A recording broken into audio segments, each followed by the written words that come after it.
sednica Skupštine grada obelodanila je žuto-crnu koaliciju Demokratske stranke i Srpske radikalne stranke.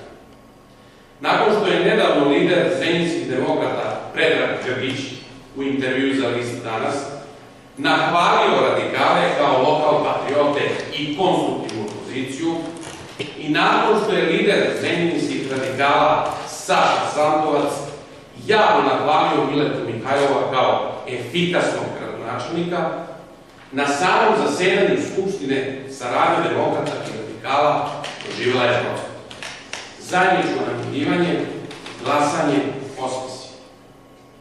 Kao što pas i mačka spavaju zajedno kada je oštra zima, tako su se demokrate i radikali zbližili jer su se smrzli kada su videli rezultate istraživanja javnog mnjenja koje je naručila upravo Demokratska stranka, a koji pokazuju da Goran Knežević ima podršku 44% zrenjaninaca.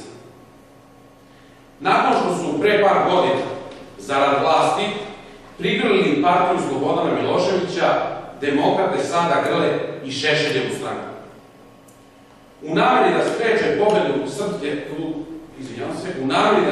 pobedu Srpske napredne stranke, a u Zrenjaninu posebno Gorana Kneževića, demokratama izgleda ne bi smetao ni savez sa Hašimom Tačijem.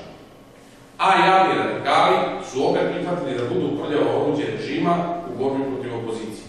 Isto kao što su 90-ih glumeći opoziciju pomagali socijalistima u borbi protiv tadašnje demokratske opozicije, a danas opet glumeći opoziciju pomažu demokratama u borbi protiv Srpske napredne stranke.